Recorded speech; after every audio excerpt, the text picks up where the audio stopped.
Sumangkang grosro sombal lindu bumi konjang kanjeng kumalodo kati guntur katuk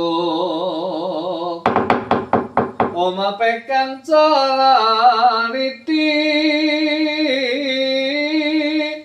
mbak lo membak penyune kumambang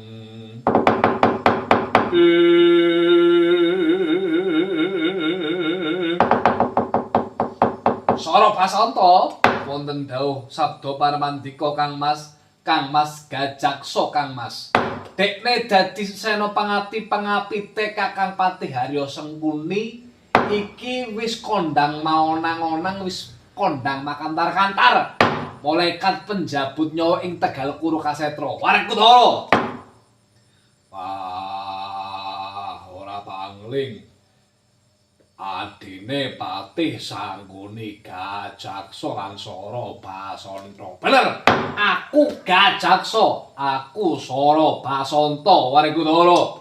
Kadang nome Kakang Patih Haryo Sangguni. Wah, karepmu piye? Wis, dina saiki kono sadadak gembeleng apa kang dadi mustakamu. Sreger mustakamu dupeh kowe dadi malaikat penjabut nyawa madane Tegal Kuro Kasetra.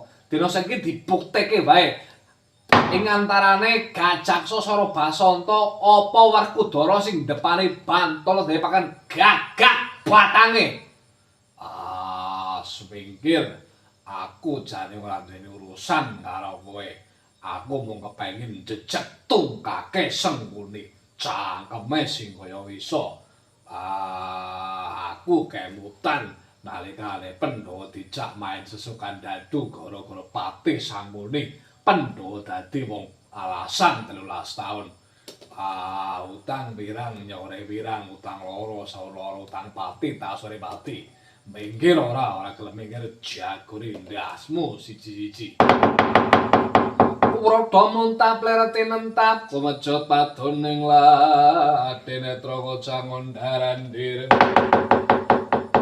itepe mangalaca